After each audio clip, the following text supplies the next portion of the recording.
Got something a little bit different for you this time. I say that all the time, but this is definitely different. Now, if you have followed my work at all, you know that Julia Gibson and I worked together so she could relaunch her book. Copper Magic became Copperstone, a glimpse of blood memory, and we had this amazing working relationship. We still do. We're friends. I'm Indigenous. She's not. Two different worldviews proving we can come together. As part of the book launch of her new book, we did many different events, including an epic radio interview. Now, I tried sharing it on my YouTube channel before, but I got a copyright strike because of the music they played during the intermission. So we've cut out the music.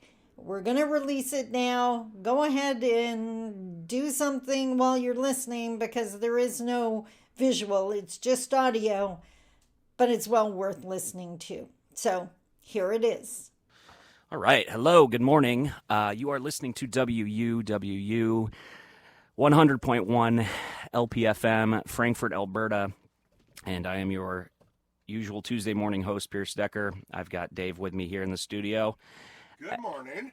Let me turn you on. Go ahead again. We'll try that again. Good morning. There you More go. somber tone. And we have an interview lined up, which we're going to get started on here pretty much immediately with Julia Gibson of the CSA to talk about her book. And I'm not going to add any more details. We'll let her describe it herself. But just real quick, I want to remind everybody that we always want your feedback. And if you want to have anything whatsoever to do with the radio, just send us an email at wuwulpfm@gmail.com. Song requests, what you like, what you don't like, if you want to have a radio show, or if you can think of somebody you'd love to hear being interviewed, or anything at all, we want to hear from you. All right, so Julia Gibson, you are on. Hello. Let's see. I just want to test your volume. Say something for me if you would. Good morning. I'm really happy to be here. You're very quiet. Have set up here. It's excellent. I've never been in a radio station. Have you ever been someplace that was more spacious and luxurious? It has a stove. I think your mic isn't working for some reason, so I guess we'll have to swap you over to this middle one. And if Dave has any commentary, I will have to echo it into the microphone, I guess. Not really sure what's wrong with that one, but we can make it work. All right, so should we call your compatriot here? Yes, please. That would be wonderful. All right. Sandy, I ache to hear your voice any minute now. All right. Oh, do I want to? I don't think I do. We're letting the... The wires. Hello? Hello. Hi there. This is us at Woo Woo. Julia's here. Oh, I think I do need headset if I want to hear her, right? Oh, yes, I suppose you do. Let's see. Hi, Sandy. I can't hear you, but I know you're there. Let's try these. I can hear you. Good morning, sweetheart. You guys are Good morning. not seeing how the sausage gets made, but you are listening to it. Okay, so I do weirdly, I don't know why I've decided to do it this way, but I'm going to just read the description in the church bulletin of your lecture, which is tonight, or your talk, which is tonight at 7 p.m. Better you than me. at the CSA Meeting House, which is the church, and the public's invited, yes? Oh, it's actually not going to be at the church, in fact, but it's going to be not. in the assembly building. Oh, okay. Yeah. The main assembly building, not the church, because sometimes they call that the meeting house, even though it's the church. But Oh, true. okay, so it's not at the church; it's at the first building when you take a left onto whatever that road is called. Exactly. Right next to and the let field. us not forget that there's also an event at the library tomorrow at 4. Okay, FYI to everyone. and this is for the public. This talk tonight. Okay. Anybody who wants to come is absolutely welcome. Okay, so I'm going to read the description. Please join author Julia Gibson and Sandi Boucher. Is it Boucher? Yes. Anna what is this word? Anna Oh, Sandy, you're going to have to pronounce that the right way. Anishinaabe. Anishinaabe reconciliation facilitator on Tuesday, July 29th at 7 p.m. at the Assembly Building for a book and author talk, the Assembly Building of the CSA. Julia and Sandi will share their journey together of rewriting Copperstone, A Glimpse of Blood. The novel, a fictional version of Frankfurt and the CSA, is a rewrite to correct inaccurate and even hurtful Indigenous content.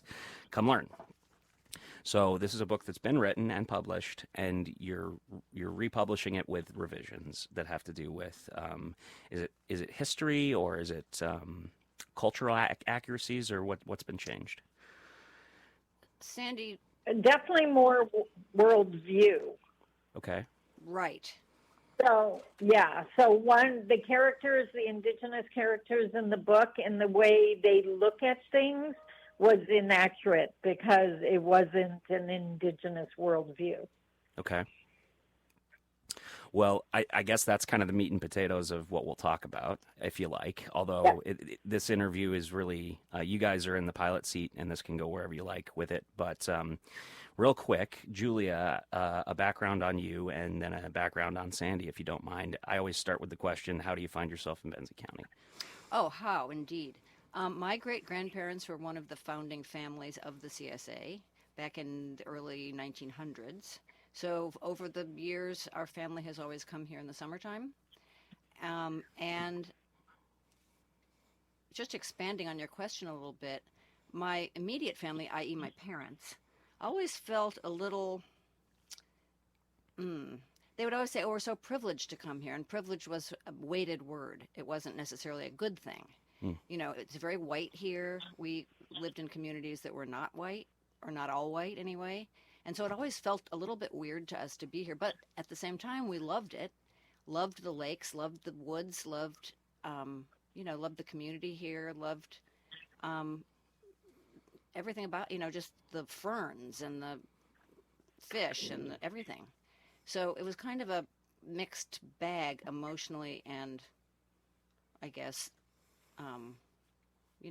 culturally for us to be here. But I still come here as often as I can in the summer, despite it all.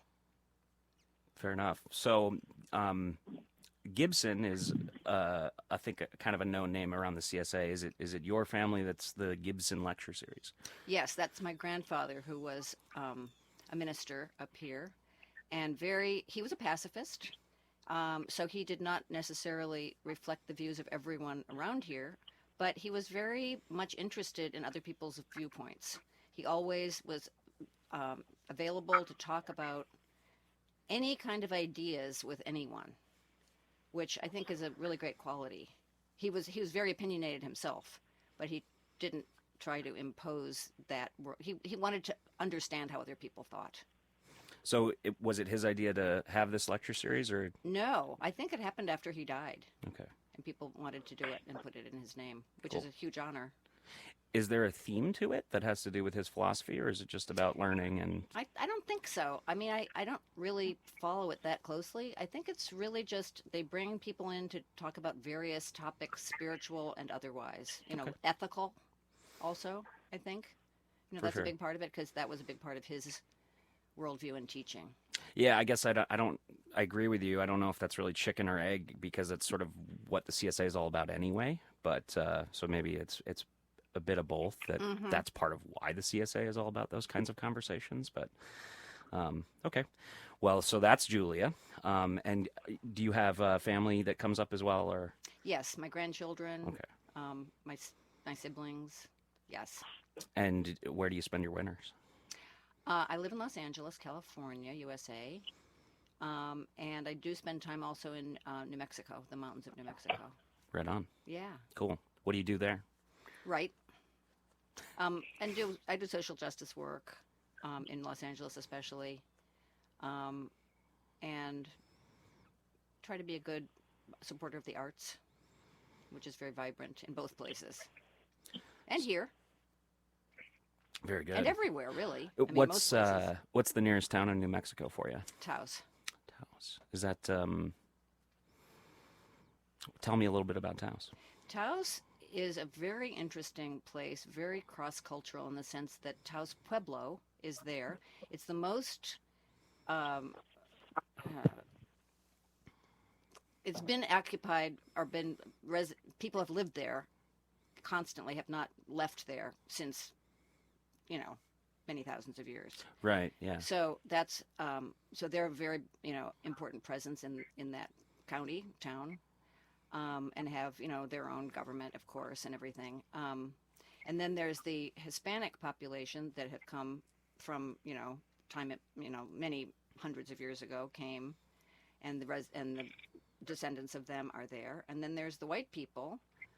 The white people started coming as artists, I think in the teens or the 20s. And so there's a very big art scene there. And then there's the rich white people that come from Texas and who pay for the art. right, and build big houses and stuff. And so it's an interesting mix, not always smooth, but there's long-term ties and lots of interesting old family stories, and it's a cool place. It's a lot of little towns in the Southwest, kind of like that. What's the place that Mom loves to go to? Sedona is kind of what I was thinking of. That's a whole other thing. Okay. Yeah. So, well, is it coincidence that we're here to talk about Native American accuracies, and you just so happen to spend your winters in a part of the Southwest that has a fairly prominent Native American presence? Maybe it's not that coincidental, because I've always been interested, as many non-Native people are, in indigenous history and culture, and trying to be open to it. But it's for most of us non-Native people, it's a limited scope. Mm-hmm. You go to a powwow or something and you're an observer. Sure. Right. And Sandi, I'm sure, has much to say about that as well, and many other things. Yeah, well, and for some of us, the starting point is like, Robert Redford or something, Cowboys and Indians. Right. The initial introduction is going to be tremendously ignorant for a lot of people. Well, anyway, we can get into that. I'm sure it gets elaborate. And my guess is you probably are going to want to focus much more so on those things tonight and tomorrow. But again, whatever you guys want to talk about today, I'm game. So, Sandi, if you wouldn't mind, a little introduction for yourself as well, please. Okay, so I'm in Canada. I live in the city of Thunder Bay, which is on the north shore of Lake Superior. I am Anishinaabe, which in English would be Ojibwe. Okay. And I was born and raised in my Ojibwe teaching. So for the largest part of my life, I've lived up here with my elders and my teachings, and just very grounded in my indigenous culture. And Julia and I have a common friend, or had, she's passed on now, a very well-known indigenous elder, which kind of is the reason our paths crossed. And then, of course, our journey took on a life of its own, and we went on this amazing journey to, like, when Julia sent me her original book, I loved the book. I loved the story. But as Anishinaabe, there were some very problematic things in there, which is why Julia had reached out. She had received the negative backlash. And so we set out on a journey to, quote unquote, save the book, and to adjust what needed to be adjusted so it wasn't offensive, but to maintain the beauty of the original story. Okay. So when I'm not working with Julia, I'm a reconciliation consultant. So in Canada, there is a push for Indigenous and non-Indigenous Canadians to reconcile our past and work together. And that's really started with the official apology from our federal government in September of 2010. I'm known for wanting to walk my talk. So rather than just talking about reconciliation, I make a point of working with non-Indigenous people to actually bring reconciliation to life. Okay. Is there anything similar happening in the United States that's on an official level or an unofficial level? Uh, okay, well, it's only my opinion from Canada, but There hasn't been an like, official apology I'm an anyway, right? outsider watching in.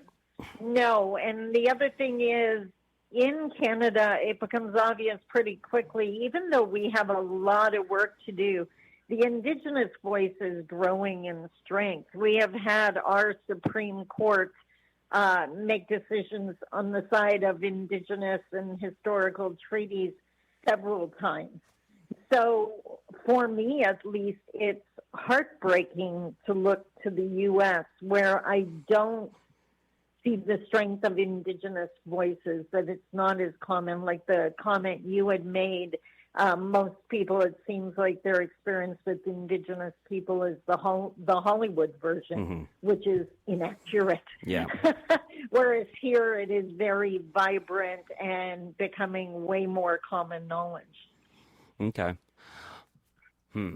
So I imagine that even though the impetus and the intent is positive, it's growing pains, and that's why your position exists, more or less. Oh, it's definitely a learning curve. Yeah. It's way more than just, I want to be nice to you. Right. Because we can't erase the past, right?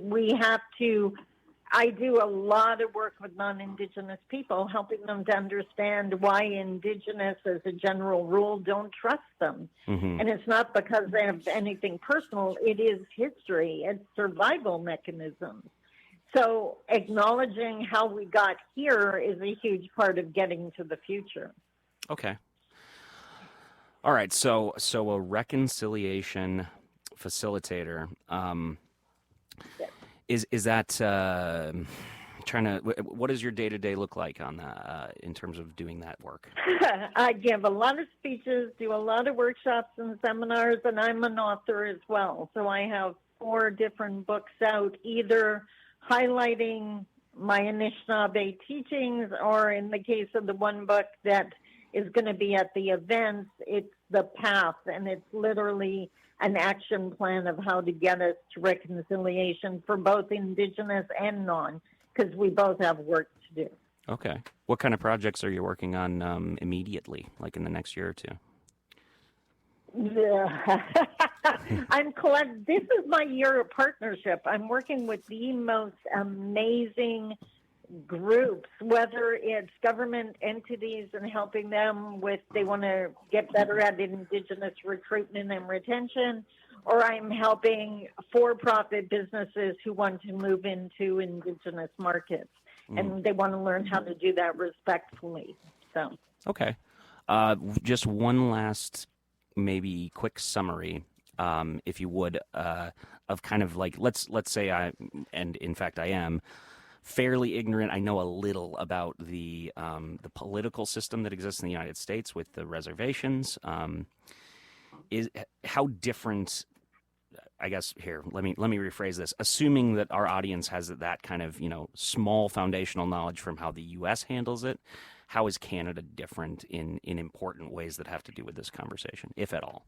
Okay, historically, not that different at all. We have a reservation system as well. We have residential school history where I believe you had Indian schools. You may still have them. I'm not sure. So all of our children were taken into what were known as the residential schools, and that's a huge part of what we're unpacking now. The fact that generations of children were separated from parental influence. They're now lost. They're not accepted in mainstream, but they really don't know their own culture. And that results in a lot of horrific things, everything from extreme poverty to addictions to violence, and just healing from that legacy. And Canada has stepped up and acknowledged that they did that they took our kids and inflicted that damage. So now we're just trying to figure out how to work forward from it.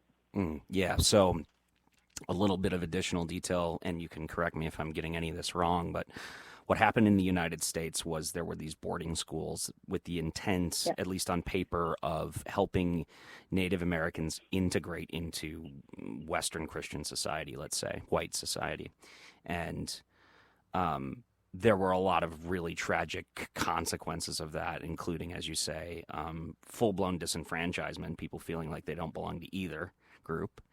And then also, I think there were like mysterious deaths, and so it's a pretty spooky, messed up history here in the States. So if you're saying it's fairly similar in Canada, yeah, and I think, to be fair, the intent was not to assimilate. That's a very nice way of right. putting That was how they would have sales pitched it. Yeah.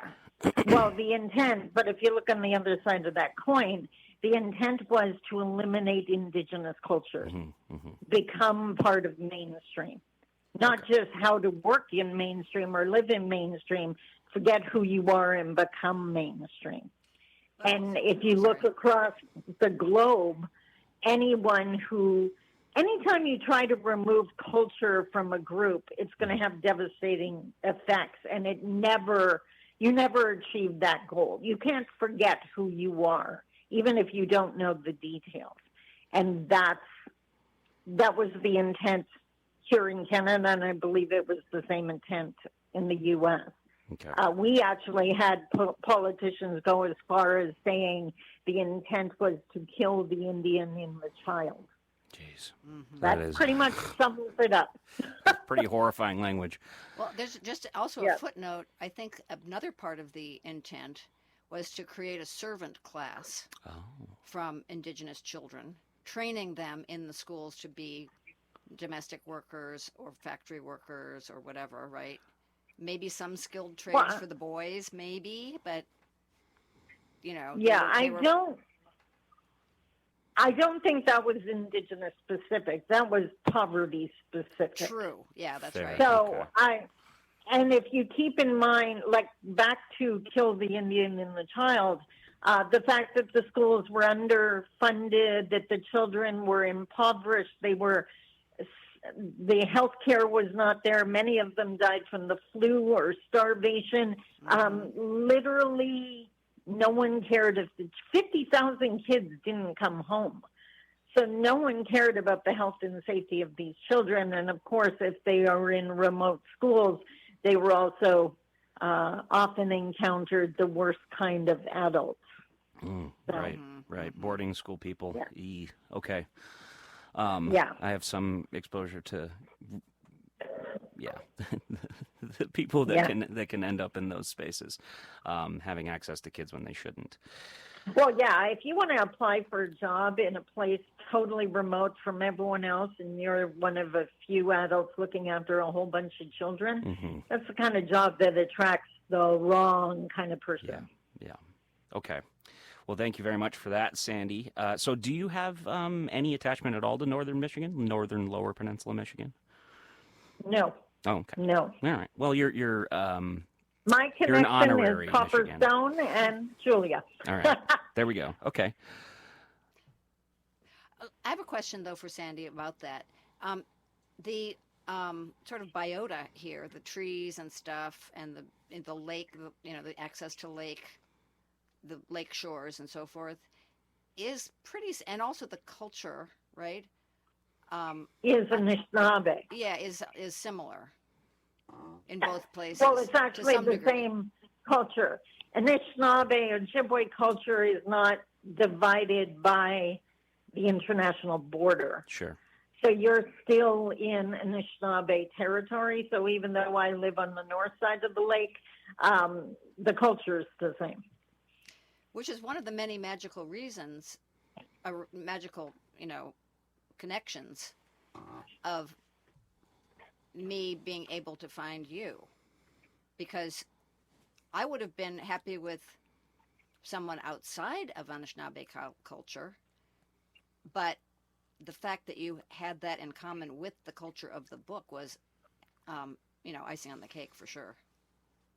Well, and I think if there's one thing our journey proved, is it's all about relationships. And the only reason we know each other is because we both love Josephine, right? And that was a valued, sacred relationship we had with her that led to the relationship between the two of us. So that's how you build bridges across international borders, across historical damage, right?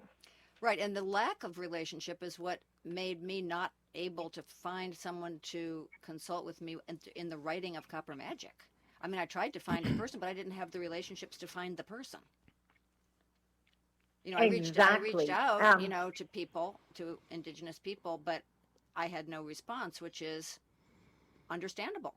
But I didn't have an in. I didn't have someone to say, hey, I know this person, and she told me that you might be a good person, whatever. I didn't have that.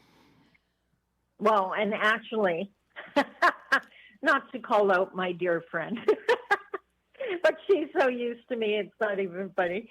The problem was that historically, when we try to work with non-Indigenous people, it's always this extraction type relationship. They want something. Mm-hmm. So it's not a hi, I want to know you relationship. It's I need something from you. Right. And when we're focusing on trying to stand up and be who we are, often we don't have the capacity to take on anything else. So you reaching out because you needed help with your book would have fallen into that category. I understand, right? Yeah. And I understood that then too, but it was like, okay, well, I don't know what else. I have no other path at this time. And I think I did understand that was going to be the case, and people told me that too. And I think you know, white people who, you know, were in sort of, you know, they said you're going to not have a lot of luck finding anybody with this thing, but and the difference is it's what I do for work. That's right. So I encourage people who want to work together. And if you had just remember, we talked about this when I gave you that first feedback, whether I worked with you or not was totally dependent on your reaction to my feedback. Mm-hmm, mm-hmm. So, yeah. Well, I still say that the whole thing was meant to be the way it unfolded. 100%. 100%. And timely. It was time. Right, exactly. That's also true. So let's. I'm going to take a break at 9:30, which is in 2 minutes. But just real quick, do you think it makes sense to give our listeners just the context of what's the book about? Why does accuracy of Native American cultural representation and history representation? Why is that so important to the story? And we'll probably take longer than 2 minutes to do that. So maybe just a super quick summary of the book, and then when we come back, we can do the details. Does that sound good? Sandi, would you mind doing that? Because you have a perspective on the book and a insight into the book that has expanded my own. No. All right. Okay, the book it's your baby. Yeah. Okay, so the book is a story about a 12-year-old girl who lives on the shores of Crystal Lake, which in the book is called. Is it 2 minutes over? No, go ahead. Okay. It doesn't have to be 9:30 on the dot, as long as it takes. She finds something that feels powerful to her. She needs that in her life. She's got a lot going on that's difficult and sad for her, and things unfold in a way that she doesn't expect. Okay. It is a murder mystery, yes? No, it's not a murder mystery. Okay. It's Sorry. I'd say it's a sort of a psychological, I don't want to call it mystical. There's another word for it. Not supernatural. There's an otherworldly element to it. Okay. But essentially spiritual, yes. But essentially, it's a story of a girl who needs to find her way. Okay. All right. And Sandi, does that ring true? Is that what the book's about? Yeah, and most definitely a journey through cross-cultural relationships, because that plays huge into the novel. Right. True.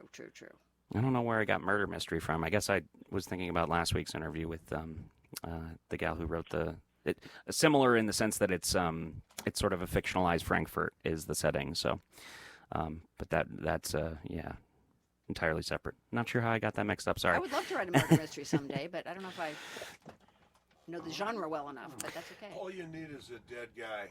Yeah, exactly. The first 5 pages. Right. Yeah.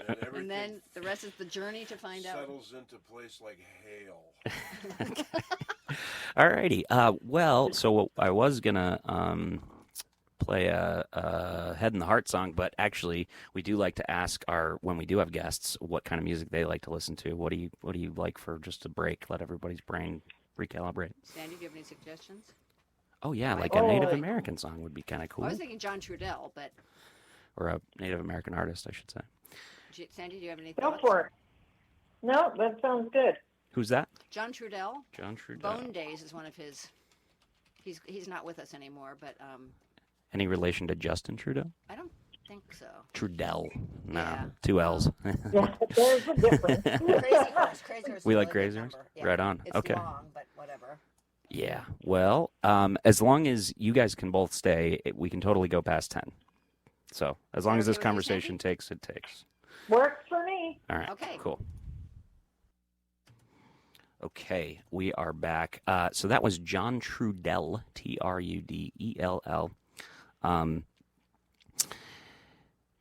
And that was we were on the phone talking to Sandy while that was playing, so I didn't hear most of it. But is that sort of like spoken word poetry with music in the background? Pretty much, yeah. Okay. Yeah. Cool. Yeah. Well, I hope that our listeners enjoyed that. You are listening to WUWLPFM 100.1 Frankfurt, Alberta. And we are back with a conversation with Julia Gibson and Sandi Boucher. Julia is the author of a book called Copperstone, A Glimpse of Blood, which is a rewrite. Blood Memory, actually. Oh, It was a Blood Memory? misprint on their part. All yes. right. And it is a rewrite to correct some I'll have you phrase it however you like, I suppose. Inaccuracies, misinformation, tropes, etc.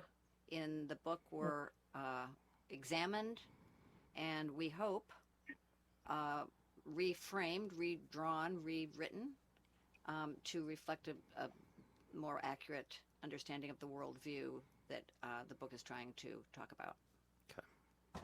Oh, by the way, sorry, dear listeners, for the clumsiness with the soundboard today. I don't normally do conversations over the phone and in person at the same time, so you'll have to forgive my amateurishness with the technology here. But anyway, I think we're back and everybody should sound good. So Sandy wanted to dive deeper on how correcting those inaccuracies was important to the content of the book itself and the quality of the book. So, Sandy, go ahead if you would.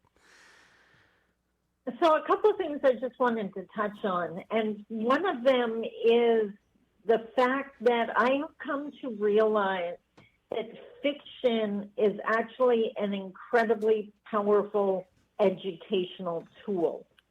Now, I'm not sure if you've ever heard of Richard Wagamese, who is he's passed on now, a very prolific, amazing Indigenous author. I think he's put out 13 different books, and one of them has been made into a movie. It was just amazing. And that shortly after he passed away, he was supposed to attend an event talking about one of his books, which is called The Medicine Walk.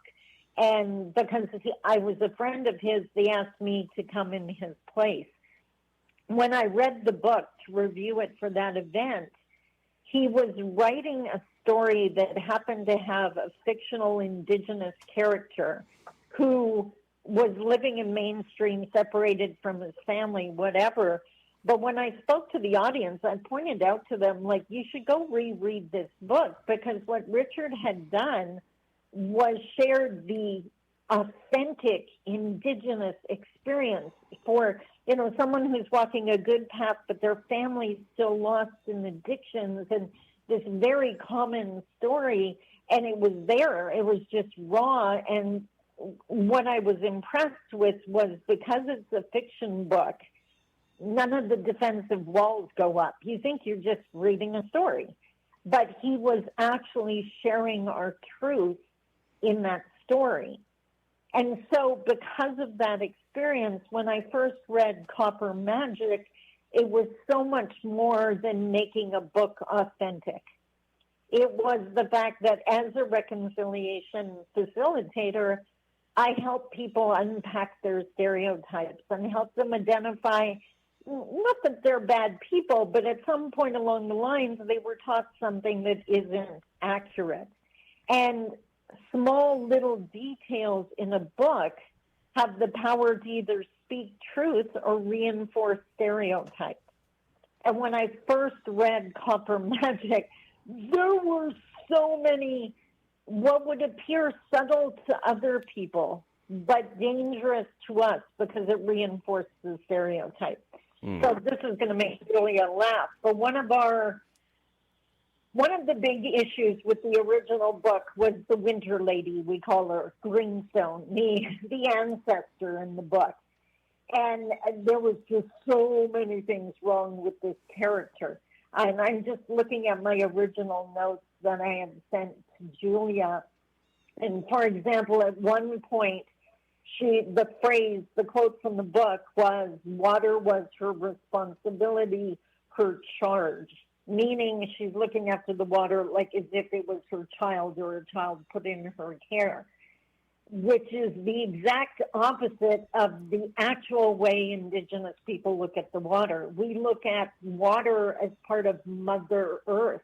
We're caring for what takes care of us in the way you would care for an elder or your grandmother, right? So not a child, but owing that responsibility to the person that nurtures you or the thing that nurtures you. So by referring to her charge, it set up water in a way that we would never look at it that way.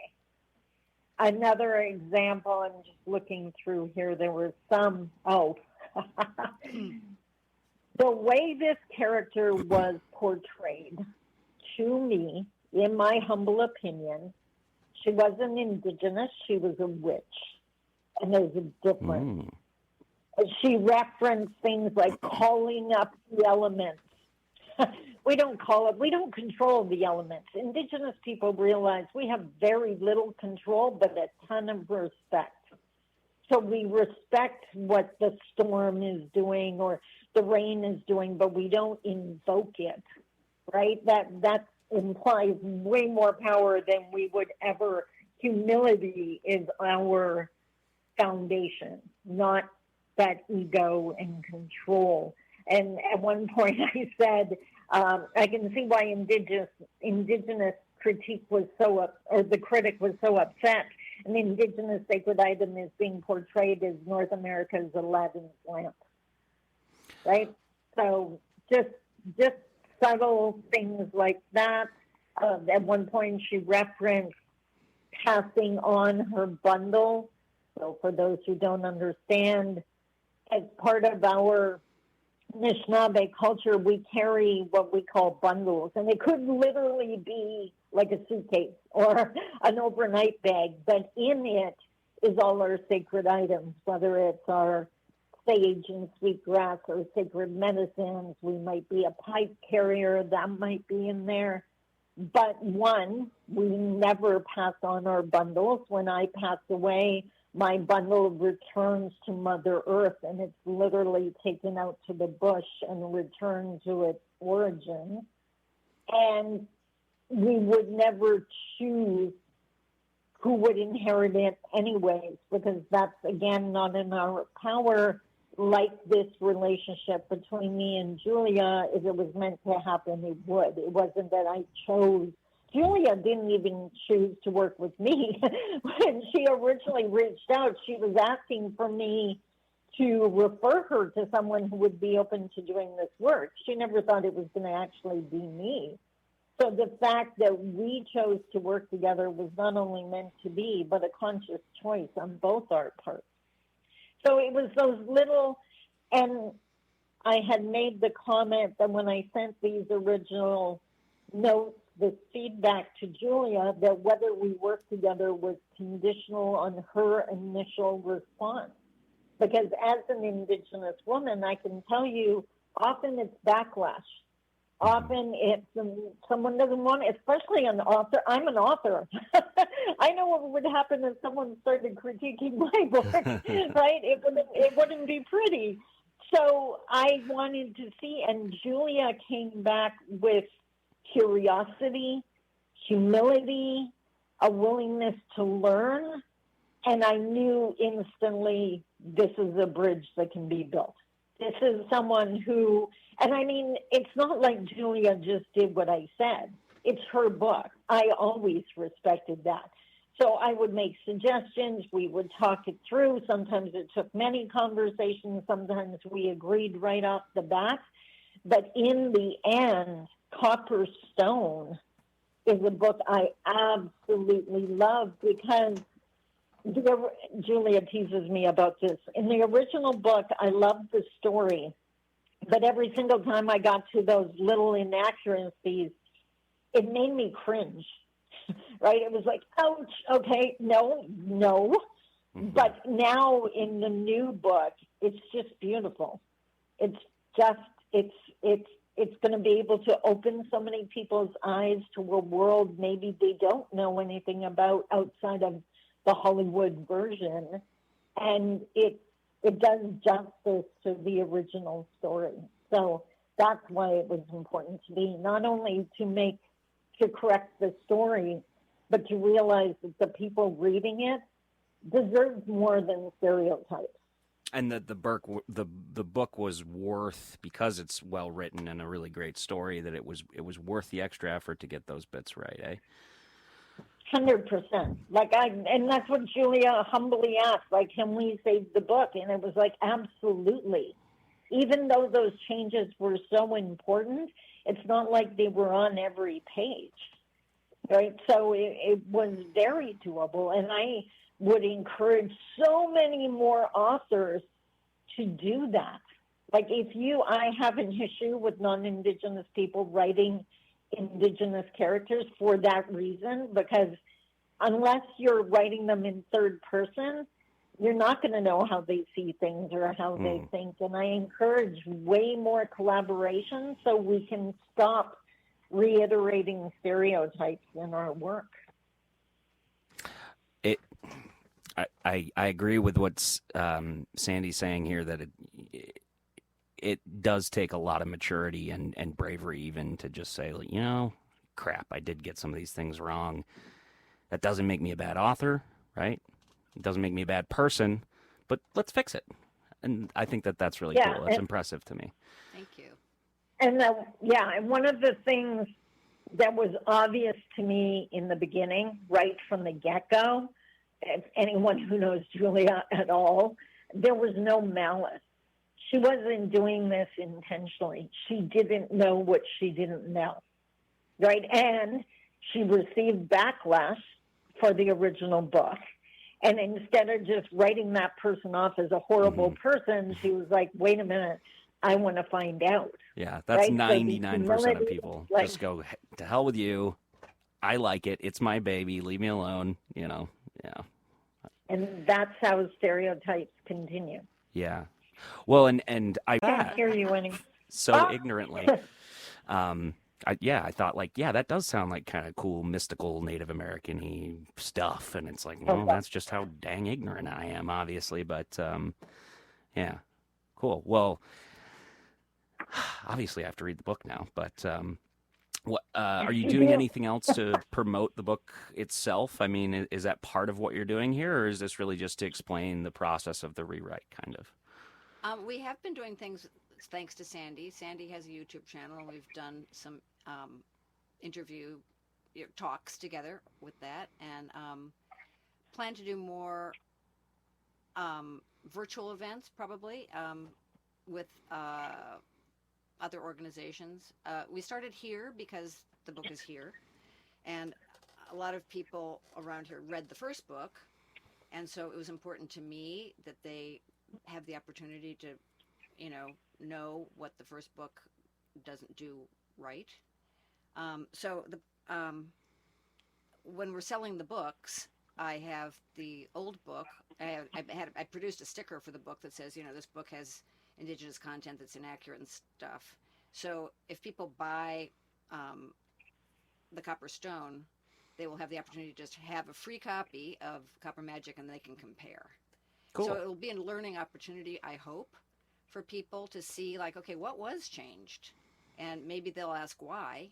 I mean, we don't go in our forwards to Sandi and I both wrote introductory material for the new book just to kind of very briefly talk about, how we worked together, but we didn't go into a lot of detail with it. So people might not understand, well, why did this part why was this part wrong? But I think if you put them side by side, I think it's a learning opportunity for people just to kind of absorb. I don't know. What do you think, Sandi? I mean, in terms of if they read the first book and they know the old book, what will they really come away with in terms of knowledge about indigenous people? There were people. Uh-huh. Like I said, back to our favorite winter lady, Greenstone. She was this magician, this witch, right? This that conjured up the storms, right? I was like, what? So I think if anything, and I love the fact that they can get both books to do the comparison. But if anything, we're real. Yes, we look at things differently, but we're still human beings. We still hurt. We still are challenged to have relationships with people who don't understand us, and that happens across cultures and in cultures. So I love the fact that either they can just pick up the new one and not even realize how much more they understand Indigenous people now, or they can do the comparison and have a true educational journey. And I hope if they don't know why things change, that they reach out to one of us. Right, exactly. And ask us. And also we can do a whole, thing about that. We can do a thing for your YouTube or for any, whatever. We can do a whole interview about what we changed and why. I mean, we can really go through it so people can understand that if they want to. Because, for instance, with the Winter Lady, we basically took most of her material out and kept a little bit of it, and that was a whole back and forth between the two of us. Okay, for the record, everyone, Julia wanted to kill the Winter Lady. Kill as in fully remove. There's too many things wrong with her. Let's just forget about her altogether. And for the record, from an Indigenous perspective, our ancestors are everything. So I loved that she was in the book. I thought she was a valuable addition. We just had to make her way more realistic. Mm-hmm. Well, and some of those things were super subtle too, like like what she did with her hands. Remember? Yeah. I had her put her hands to the sky, and you were like, no, she'd have her hands to her heart. And so there were things that were so reflective of the worldview that I had no perspective on, no understanding. Yeah, and even this copper hand. Right? That's the big change. Right? Right? Like that, rarely are man-made things seen as sacred, right? So it was like, no, let's take it back to the idea of just a stone and how to us that can be everything. Where to other people, it's just a rock. Right, which weirdly was my first idea for the book, like that it would be a stone. And then I got, entranced with this whole copper thing and went wild with that. So, again, that was sort of like a audaciousness, sort of an inappropriate audaciousness on my part, because it was like, oh, I love, that they made this beautiful art out of copper back then. Like, ooh, let's do something with that, rather than understanding the, again, worldview that was about that. Yeah. Which, And some things, just because of the climate between Indigenous and non-Indigenous people, some things I just thought we should be careful of. Like, for example, in the book, Violet's only 12. She's a kid, right? And in the original writing, she assigned animals to people, right? She liked to think of people that person's more like a bear, or that person's more like a wolf. And my concern was that's getting dangerously close to our clan system, where we have those spirit animals, and not to have anyone mix up the two, right? Like, yes, she's a kid and she could do that, but because the indigeneity was part of it, I thought that's just a dangerous thing and we shouldn't go there. So. Maybe this is an interesting question. Maybe it's not. To what extent is this about specifically Ojibwe culture or let me try and pronounce this word correctly. Anishinaabe, is it specifically pretty different from other tribes, or would you say that a lot of these corrections really kind of would be ubiquitous across multiple tribes, at least maybe, let's say, central North America maybe would be fair? So yes and no. Okay. The tribes are incredibly different from each other, which is why terms like indigenous or native or aboriginal or Indian are so dangerous, because it leads people to believe we're all the same. So that's one part of it. Secondly, because of where she is, it made sense that this was the slant for this book. And the things, I wouldn't say this book is specific to Anishinaabe, because what Violet and Georgia, her mom, go through and what they're dealing with in that disconnect from culture and not fitting in is across the board for Indigenous people, no matter what tribe you belong to. So I think the book spoke to very general topics that allowed people to understand those things even more. So yeah, there's the generalized dispossession issue, which would be across tribes, but then there's the individual tribal level stuff as well. Is that fair? Yes. Okay. And back to the comment about the subtitle in the book. Now I see why you thought it was a murder mystery. Oh, right. Yeah, it's from the title. That's right. Right? It's not a glimpse of blood.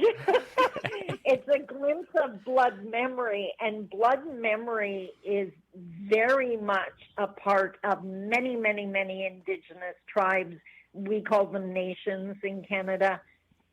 Blood memory is what you know deep in your bones as true, even if no one's taught you that in your actual current life.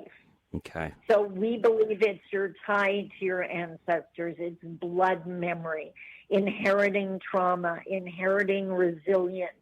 That the things that I don't know why I don't want to do this, I just know it's wrong. And I don't want to give away too much of the book, but there's something that happens in the book that is just very disturbing to different characters in the book, and that's right. So that's why that subtitle, just that homage to blood memory.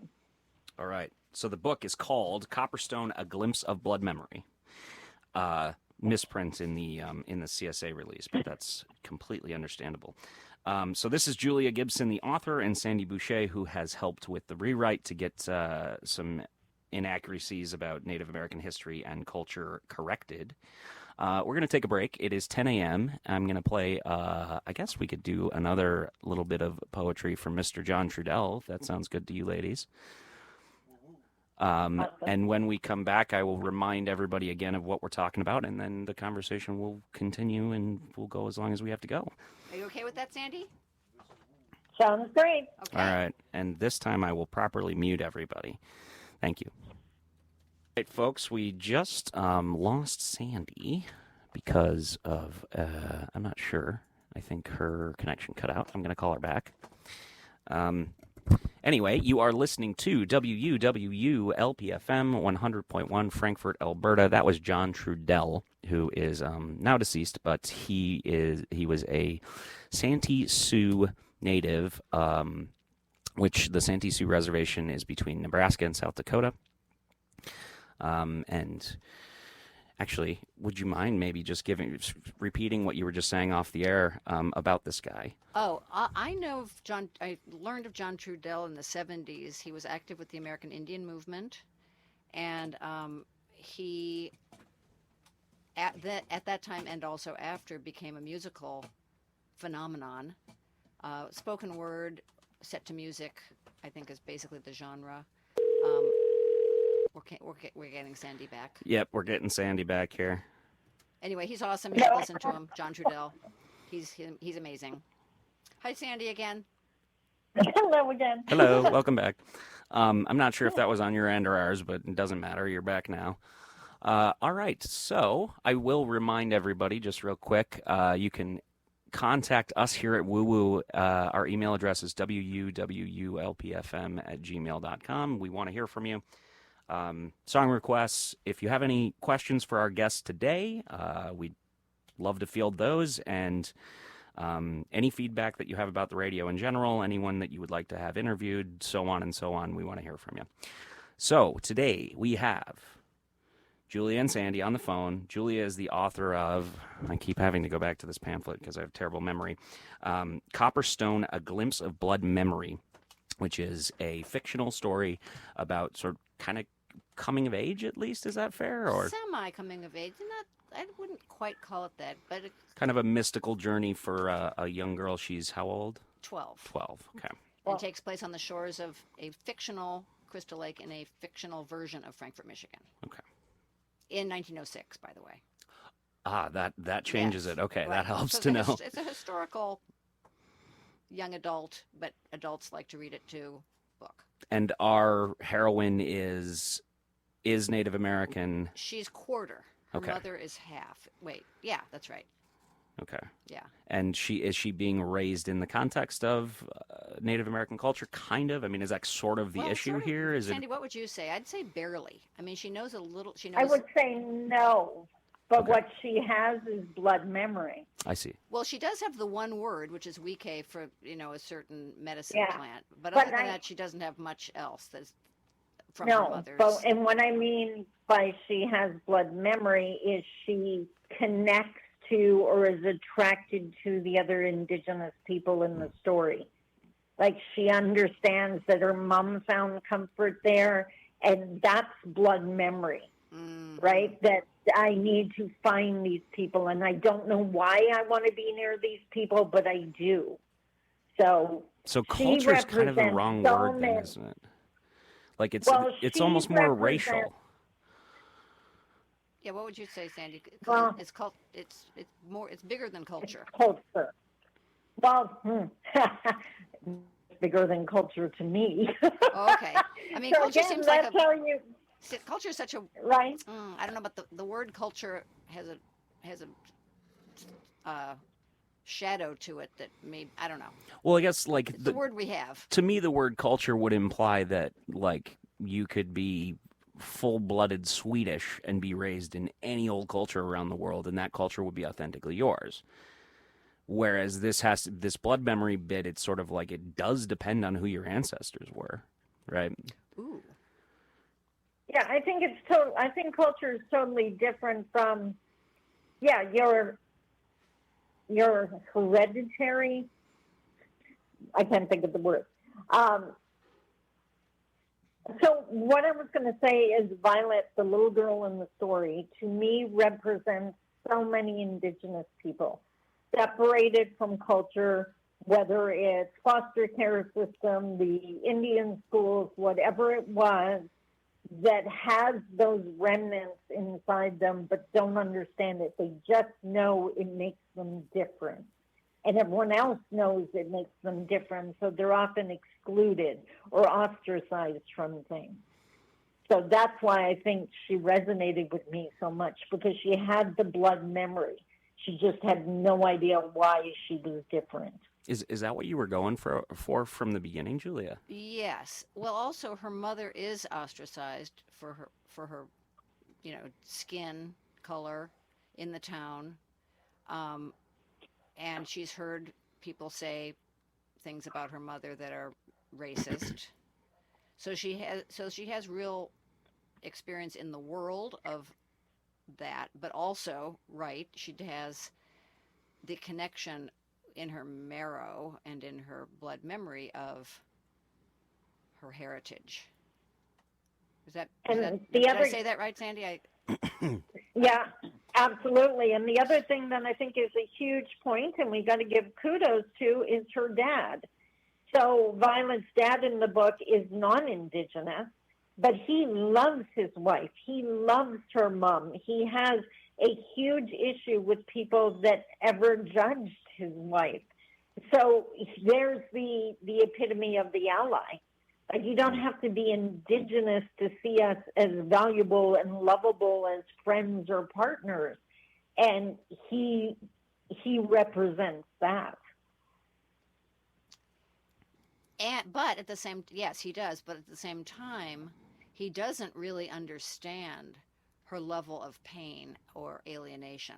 That that freaks But him the out. point is, He doesn't get yeah, it. but our allies don't. The people, the allies who actually think they understand everything about us are not allies. That's overstepping.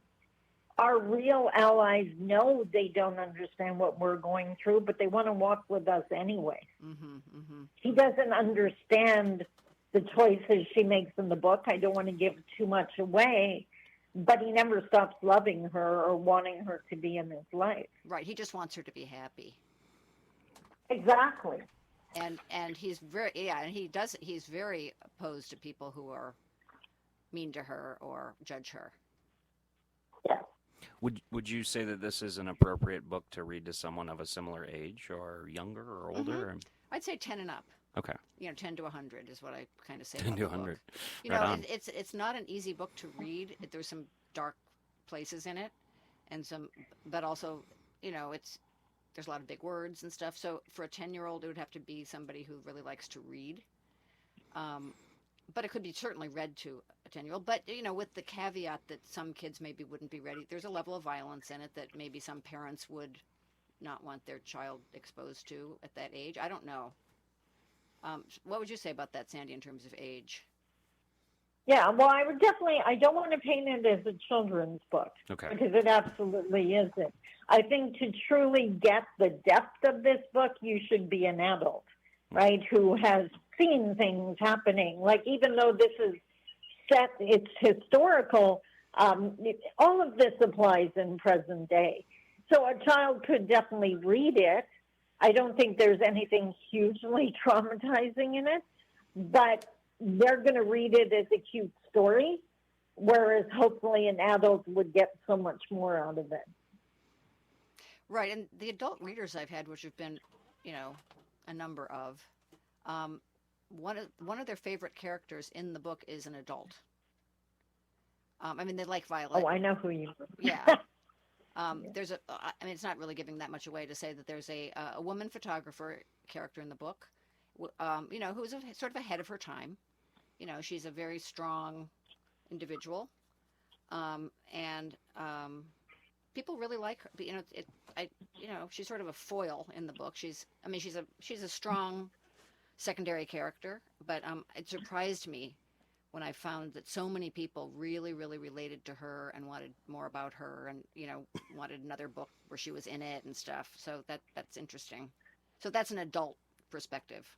I think kids might like her too, but I think for a younger reader, they would probably identify most with Violet, who's 12, and her struggle. But they also like Miss Nadia. So your readers kind of see themselves in her? Right. Yeah, no, I never looked at it that way. Yeah, I would think so. Right. A woman who's sort of making her way in a man's world. And it was 1906, Right, so 1906, a professional woman. Female photographer, yeah. They were around, but yeah, that was a tough road to go on. Turn of the century, man. What a cool time to tell a story in as well. Mm-hmm. What was Michigan like back then? Well, it was the sort of the end of the lumber industry, and the fish, like Michigan had been overfished, and so were the rivers. So the destruction of the, colonizer worldview was very apparent here. There had been multiple wildfires over the state of Michigan prior to this, but a lot of devastation, really, environmental devastation, based on, the beavers were gone, the buffalo was gone. Yeah. All that had been, leveled. Salmon devastated. Yeah, so Michigan was, still, the cherry industry was just beginning here. This part of Michigan. Mm-hmm. Industrialization was totally, the railroad, steel industry, that stuff was all blossoming, but not I mean, I don't know what Detroit. I really don't know what Detroit was like then. For example, it was. I mean, Detroit had always been a port, and always, and prior to colonization, it had been a trading mecca or center. Hmm. So I imagine it was, pretty vibrant still. It always had been. Same with Grand Rapids, probably. Yeah. Well, certainly, yeah. Great Lakes shipping would have been in full swing Oh, at that absolutely, point. yeah. So And then ore extraction too from the north still. The copper mines Mhm. were still they were waning. They were winding down. Yeah, and well, in mining, in terms of environmental destruction, is its own conversation as well. Indeed. I was raised in Montana near Butte, Oh, which at one point was the world's largest Superfund site and the most polluted city in the world. And they supplied over 50% of the copper for making brass for ammunition for World War I and II. So, very important town, but tremendous environmental devastation as a result. And there are not so much in western Montana, but there are several different Native American tribes, several reservations, and the interaction between all those things is similar. There's parallels, I'm sure. But anyway, what was do you know what was the relationship like between the United States government, the Michigan government, and the tribe? And is that even a factor in the book, really? it's not really overt in the book. My understanding is that the relationship was definitely not good. There had been. Sandy, do you know? Well, anyway, the treaty thing is real complicated in Michigan. Okay. And my understanding is that from a very early time, prior to the early 20th century, there were many indigenous scholars, lawyers, fighting to get, the treaties to be honored, which took till now, pretty much, for some of them, like the fishing rights and stuff like that, was still, and then being federally recognized was also really, really recent here in Michigan for the tribes. So it took a really long time to get anywhere with the government or through the legal system or through the Supreme Court and such. It's interesting. In New Mexico, where I spend time, interestingly enough, the sacred water around Taos is called Blue Lake, actually, which is also the name of the lake that I call Crystal in the book. And that lake had been somehow not accessible to the Taos people, the Pueblo people, and it was Richard Nixon who restored Blue Lake to the tribes. So a lot of people there have his picture in their house and stuff like that, because that was huge. I love to get that access back. I love the way you say Richard Nixon, because it's like. You wouldn't expect that. Well, people think of him as this like horrible, soulless, Republican from his era, but he actually did quite a few things that surprised. This is one example, but yeah, I think he's the reason that we started to finally kind of get along with China too. Right. Anyway, so man, I don't know what else because now I feel like the tree has sprouted of where I want this conversation to go, so I don't know which branch to go down. Sandy, thoughts? Anything else you want to bring up or talk about or explore? Well, just listening to the conversation about the treaties and government and history, and of course it's different and the same here in Canada. We have the opposite problem. We have John A. Macdonald, who is revered as one of our great prime ministers, and he's the one that created the residential school system. So for Indigenous people, not so much. Right? And I think that brings us down to the reason for Julia and I's work, the change in the book, and the reason for doing it. It comes down to perspective. And like even with the treaties, what we're seeing here in Canada is people may think they're honoring the treaties, but it's their interpretation of the treaties. And the Indigenous interpretation is often a lot different than the mainstream interpretation. right? So the reasons we signed it and what we thought we were signing to is different than what Canada thought. Yeah. So that comes down to this book as well, that things happen, and what we attempted to do was show an alternative to how you interpret things. Well, that's an interesting little point, or not little, but in the book, there's question about the legality of a certain thing and the interpretation of that thing, right? Yep. And Yep. in a way, you can sort of see why the people we don't like in the story believe the way they believe, even though it's wrong. Absolutely. And I mean, that's one of the things I use in my work. I run into people that have some really interesting opinions of Indigenous people. We'll just put it that way. And I always remind myself that, for one, to judge this person doesn't help anything. And two, all they're sharing with me is what they were taught. Right. So they had off, and they probably had no say in what they were taught. So it's my opportunity to share a different perspective or more information and to add to that knowledge as opposed to be offended by it. Well, that's what I love. One of the many things I love about your book, The Path, because what it talks about is people have been trained and taught and conditioned a certain way. And that's not necessarily their fault. And it's not so if you can explore what that is in the other quote side, or the other person, or the other institution, or whatever, and kind of, and if that's you, if that's me, and I'm the person with the ideas that don't serve the greater good, or let's say, I have to think about how did that come to me? Why do I think that's the case? Why do I believe that? Do I even really believe it, or do I just take it for granted that that's the way things are? So all that stuff is in The Path about how that's important to find out about yourself and whoever you're trying to understand better. Very few people carefully scrutinize their beliefs. Right, exactly. Yeah, that's true. And more, they never go as far as asking, why does that other person believe that? Right. Yeah. Like, we judge them for what they believe and never look at, like, for Indigenous people, I'll go back to my comfort zone here for a second. A lot of people behave in certain ways out of fear. Right? And when you understand that, it makes their actions make way more sense.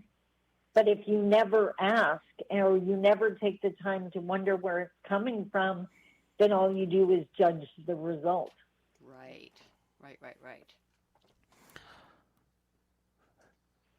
To what extent, I'm imagining that my listeners, some of them anyway, are my listeners, anyone who's maybe going to listen to this conversation, including myself. In the back of my head, I'm thinking,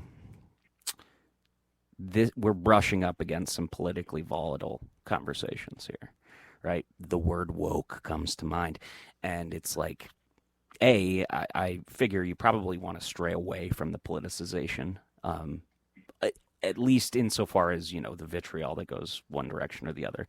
But you kind of can't avoid it, at least in terms of we are talking about some legal questions at some point, right? The relationship between the tribal governments and either the Canadian government or the United States government, or the Michigan government.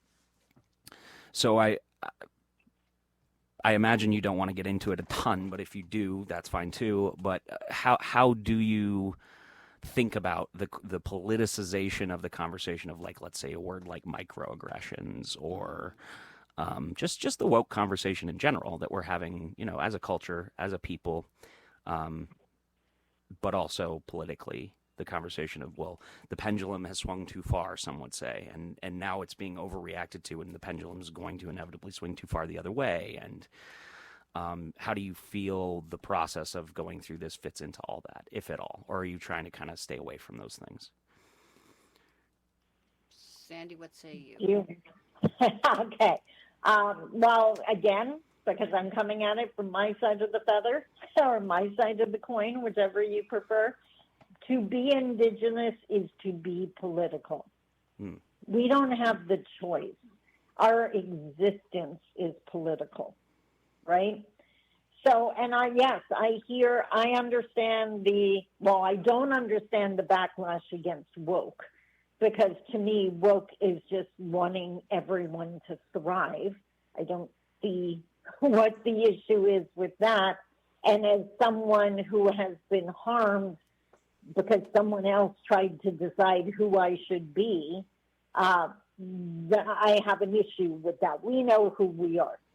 And for me, from my cultural lens, that's a non-issue. You tell me you're a Martian, you're a Martian. Cool. Don't mind the judge that, right?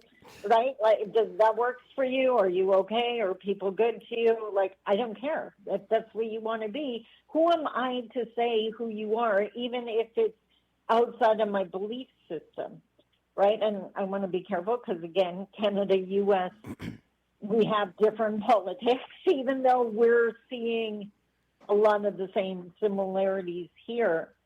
I have an issue with any belief system that is okay with someone else suffering.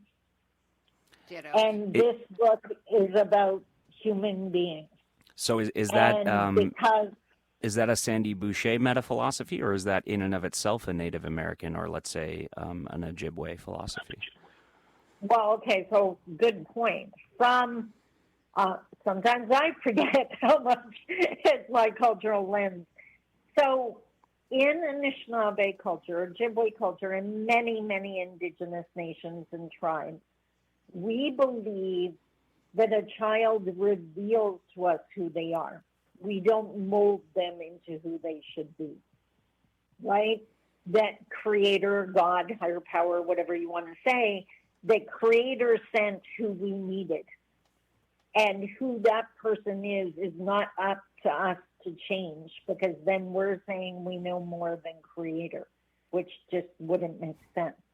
So acceptance, that humility, that respect, those are huge parts of my culture. That's beautiful. And that's why, like, I am so used to being different because I was raised in my Anishinaabe teachings. That's not mainstream. I have looked at things differently than non-Indigenous people since the day I was born. But that's not a threat. They're not a threat. They just see things I don't see, and vice versa. We can work together. Julia and I proved it. So I'm okay. I enjoy the journey of learning who someone is and trying to see the world through their eyes. And I know they see things differently than me, and my way is not right and their way is not wrong. It's just different, and different's okay. That's awesome. I'm going to do my absolute best to take that to heart. The philosophy and then the meta-philosophy that enables the philosophy is very cool there. Well, so we're coming up on 10:30 here. And again, if you guys want to go to 11, we can. But if you want to wrap up, that's fine too. And we don't have to stop at exactly 10:30. This, it's community radio. We kind of do what we want here. I love what we're talking about. What about you, Sandi? I cleared my day because I was hoping to be there, remember? Right. So I'm good. If you're willing to keep talking about this, I'm excited to keep going because you are really skilled at directing this conversation, and I appreciate that. Did that make me bossy? That what? What'd you say? Am I being bossy? Is that what you're saying? No. I said no. What did I say? Well, just that the conversation's going well. We might as well let it ride. Yeah, exactly. So then, Excellent. let's just take a break, listen to a little bit more John Trudell. I'll let my voice rest a little bit here, and then we'll come back. And yeah, I'm not sure what we're going to talk about when we get back, but we'll have however long this song is to think about it. All right, we will be back in 3.5 minutes. Thank you so much for tuning in. This is WUWLPFM 100.1 Frankfurt, Alberta, and we are here talking to, Well, we have Sandi Boucher and we have Julia Gibson, and Julia is the author of a book called Copperstone: A Glimpse of Blood Memory, which is it's a fictional mystical tale about a 12-year-old girl in the year 1906 who has Native American roots, and it's kind of the story of her processing that sort of that different perspective, different certainly at least from just regular old white folks like myself. So anyway, when we come back, we're going to talk more about that book.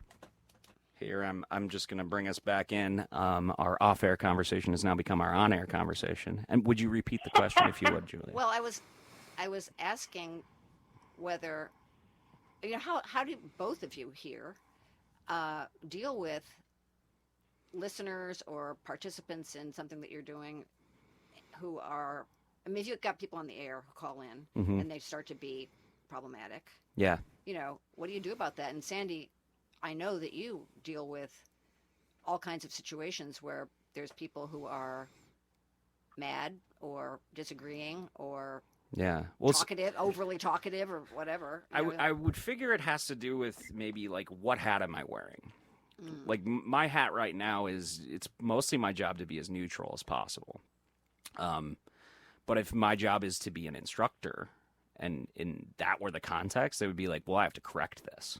I have to explain to this person that what they're thinking has issues, it's problematic, and work through. Well, explains the wrong way because that's quite prideful and arrogant. But like, depends on the hat, I guess, is the point. If your role in the context is to control like what's being said and how it's being said, versus like here, my only rule is like, don't break the law. Otherwise, we could talk about whatever you want to talk about. Okay, that's good.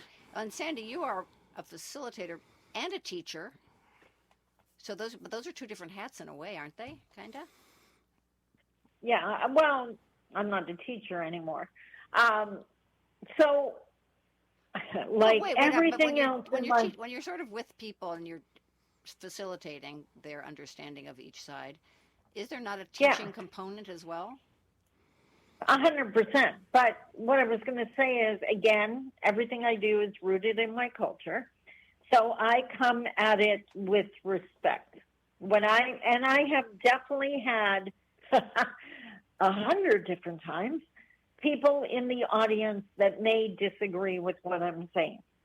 So and there's just certain things I do to offset that. So the first thing at the beginning of, say, for example, a full day seminar, I establish the rules of the space, right? That this is a safe space, that we're not interrupting people, we're not yelling out, we're not going to be rude. You have the right to ask a question, but I call it asking it softly. And the example I always give them is, tell me if you can see the difference between asking, I don't understand why Indigenous people don't do whatever. Or the second example is, why the heck don't Indigenous people just do blank? The second is dripping in judgment, right? You've already decided that Indigenous people are not doing what they should be doing. That's not asking a question softly. You stay in your humility. I don't understand. Can you explain? I will answer that question any day of the week.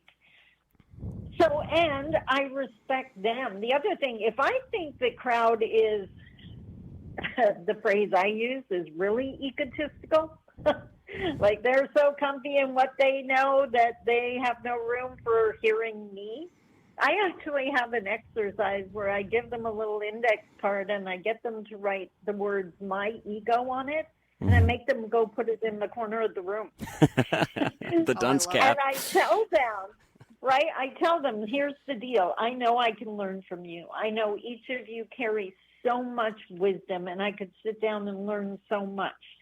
But if you debate every single thing I say today, this is now a 7-day seminar. So what I'm going to ask you to do is listen to what I say. You have complete power. At the end of today, you can dismiss everything I say and never think of it again, or you might just decide to keep some of it because you took the chance and listened. And that's what I invite you to do. Nice. Right? I'm curious. So, and I have had, sorry. No, go ahead. I was just going to say, I've had people ask very challenging questions. And I've even gone as far as, because I believe, like Brene Brown says, honesty is kind. I am never going to mislead someone or sugarcoat something. I'm not going to attack. I'm not going to be disrespectful, but I'm not going to lie. And when someone asks a challenging question, I've often said, okay, I'm going to answer it. You're not going to like the answer. I'm going to tell you right now, it's not the answer I know you're hoping for. But I'm going to tell you what the real answer is so we can move forward. So you hang on to your seat for a second. I'll give you the answer, and then you can decide what to do with it. That's lovely. So I wish I had the patience to do that. And just well, regular... you know what? Years ago, so I've been doing this for 16 years now. So in the beginning, every now and then, and it always seemed to be a 6'5" guy. I don't know why, but it always seemed to be some dude that could just tower over me, and they had attitude and anger issues and the whole bit, and I could almost physically feel my blood pressure going up. And at one point I realized, okay, Sandi, either like you got to get this together or your career is going to kill you, like literally. So you can't keep doing this. And that's when I really leaned on the teaching that whatever it is, whatever someone says to me, all they are sharing with me is what they were taught. So the next time that happened, instead of picturing this angry 6'5" dude in front of me, I pictured the 4-year-old he used to be. Mm-hmm. And I found myself responding with, I wish you had never been taught that. But if you're open to listening, I can share some information that might change how you view things. I'm sure you have some feedback that has suggested that you have a certain amount of success with helping people become a little more open-minded. You've done so for me in just this brief time. I'm curious. Well, I have a couple questions for Sandi, but real quick, maybe not real quick. This might take the next 20 minutes. To what extent does the book itself kind of embody these philosophies and meta-philosophies that Sandi is talking about? Or explore them, or... I'd have to ask Sandi that question, because I don't know, actually. Okay, repeat the question, please. So, that was a Julia question. So when it comes to the meta-philosophy of, for one thing, I would say it sounds obvious to me that at the very least, the book explores this idea of letting children discover who they are and being accepting of that, or in some cases, the problems that come from when people are not accepting of that. Is that fair? That would be a sub-theme, I think. Okay. Yeah, it's definitely not blatant. Yeah. Okay. And then I guess, but more so, you're talking about in your day-to-day as this person whose duty it is to correct inaccuracies and to help people better think about who Native American peoples really are. First of all, that they're actually people and not like this weird historical thing, but like actually people that have normal lives and stuff, which it sounds strange. The only reason I mention that is because I moved here from Utah, and in Salt Lake City, there's a museum where it's like a natural history museum, but they have a whole floor that's dedicated to the indigenous people of Utah, mostly the Utes and the Paiutes. But they do the whole display sort of makes it seem like they're extinct, like they're gone. They get treated like dinosaurs in a weird way. Yep. And I always found that really annoying and disturbing, but I couldn't really express what I didn't like about it exactly. But anyway, that's what's in the back of my head as I say this. So back to the core question is, to what extent does the book explore those kinds of issues, and maybe our main character sort of learns to be more open-minded, perhaps by way of thinking about these blood memory type things. Does the character? Can I? Yeah, I'm pondering this, but go ahead, please. Okay, I don't think the book gets into that. Okay. Like, it was my reasoning for wanting those adjustments made so that we weren't reinforcing stereotypes. But that is not what the book's about. The book's about, I don't want to give away too much, but a 12-year-old that misses her mom, right?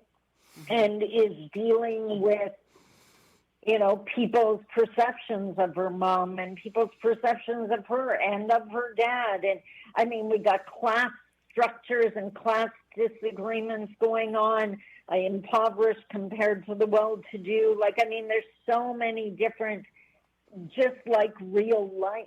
Mm-hmm. So the fact that indigeneity plays into it is kind of, again, like real life. It's just one of the nuances that's going on a day-to-day basis. I gotcha. It's definitely not the focus of the book.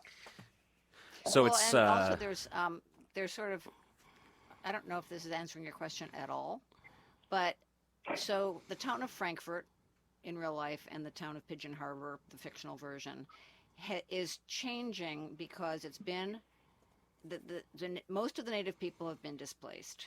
There's still a tiny bit of native presence there, and so the big hotel, which is based on the Frontenac that was here, hires African American workers. So that's a little part of the story, a little part. And then this Miss Nadia, the photographer, is Jewish, and she very much comes from the perspective of a family being persecuted in her lifetime. So I don't know how that answers your question exactly, but it is. I worded the question quite strangely. I guess what I was trying to get at was, to what extent are the discrepancies that were corrected core to, let's say, the themes of the book and what you're trying to get at?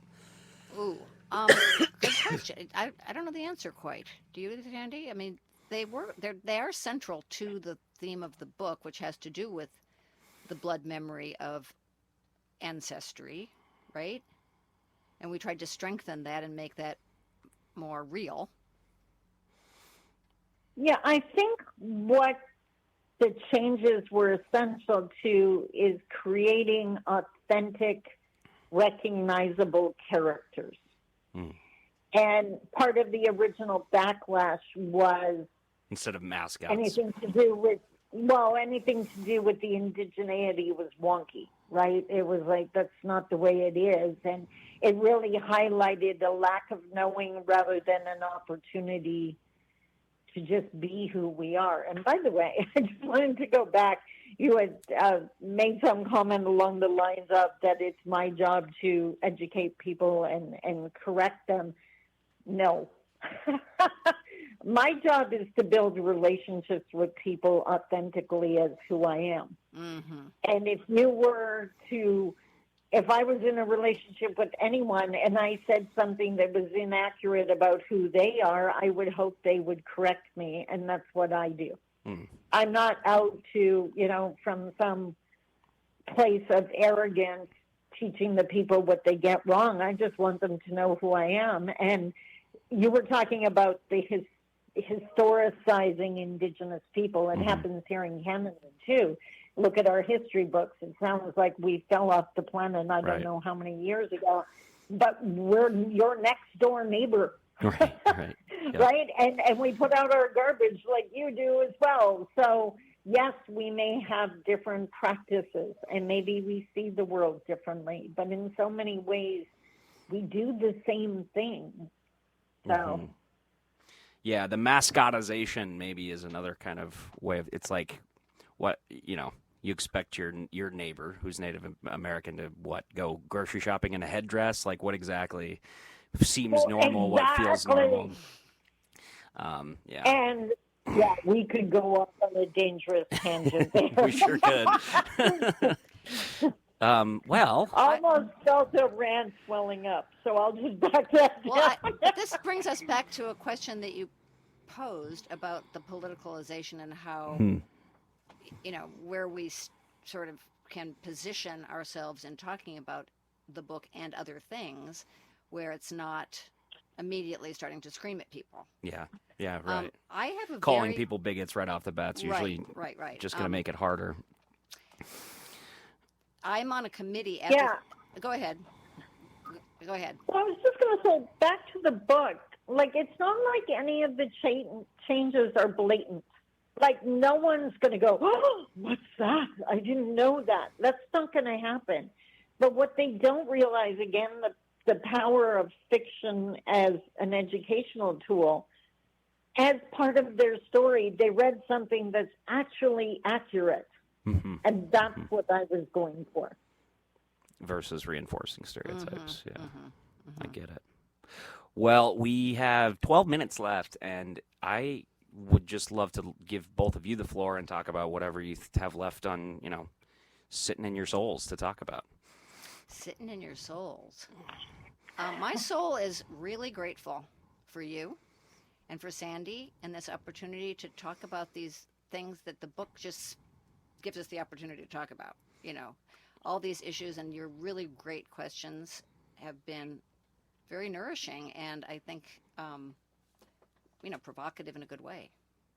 Thank you. So that's where my soul's at right I'm now. just so happy to have interesting people on the radio on a regular basis. It's great. I mean, Sandi knows because I tell her, and I tell everybody, just getting to know Sandi and being able to work side by side with Sandi has been a massive gift and an expansion of my soul and my brain and my heart and everything. So I'm super grateful for that every day. Right on. Congrats. Beautifully said. And I just one last thought for the people listening. So I am Anishinaabe. I am Indian. I am an indigenous person and a successful business owner running my business for 16 years. But what your listeners wouldn't realize is I was also the stereotype. I was raised definitely poor. I'm a 10-year domestic abuse survivor. I've had alcohol blow my family apart more times than I care to count. I've sold furniture to feed my kids, but my past doesn't have to be my future. So when you see Indigenous people or any other person struggling, that's not who they are. That's the chapter they're in right now. And it's back to, taking care of your neighbor and caring about human beings, because if that person finds good soil where they can grow, then maybe they'd be a guest on a radio show one day. So. Lovely. Well, that's great. That was Sandi Boucher. Are you in Thunder Bay at the moment, ma'am? I am. And anyone who wants to know more about me, sandiboucher.com. It's spelled with an I, not a Y. All right. Have you, based on the book, not that I've read it, but I will, I promise. What's your impression of where we live right here, right now? How do you feel about the fictionalized Frankfurt and Crystal Lake? Do you want to come visit? Definitely. Well, she was gonna. Not in the near future. Things are a little scary at the border right now. But that was the plan. I was actually going to be, and I was very excited to be in the place where the book takes place. But we had to put that off for a while. Well, the people of Frankfurt and Alberta, at the very least, would gladly welcome you. All right, it is 10:52, and I will wrap up the remainder of the hour with a little bit of music and news. But thank you so much for joining me. Pierce, thank you so much. That was wonderful. Beyond my wildest dreams. You're an excellent conversationalist. Thank you so much for joining me. This was great. Thank you. Okay, Thank you. Yeah, that's the end. We're going to let you go, Sandi. Thank you so much for calling in, and your insight and analysis were wonderful. Awesome. You take care. Bye-bye. Bye-bye. All right. Oh, so that was Sandi Boucher and Julia Gibson. Julia is the author of Copperstone, A Glimpse of Blood, which has been rewritten to correct some inaccuracies to do with Indigenous people. It's a fictional story about a 12-year-old girl who, it's in a fictional version of Frankfurt and Crystal Lake, who is kind of going through, not to reveal too much, kind of sort of a coming of age, but journey of discovering herself, as all 12-year-olds are pretty much doing. So check that book out. And Julia has a talk tonight at 7 p.m. at the Assembly Building of the CSA to talk some more about the book. And the public are welcome. And then tomorrow, actually, one real quick here, Julia, if you would, tell us about what's going on tomorrow. Oh, tomorrow at the Benzie Shores District Library, the most beautiful library in the world, I will be there with Sandi on Zoom at 4 o'clock p.m. Okay. So please join us. We would love to see you in person and hear your questions and have a conversation. Book signings. And book signing, yes, definitely. Right on. Okay. Well, thank you so much for tuning in, dear listeners.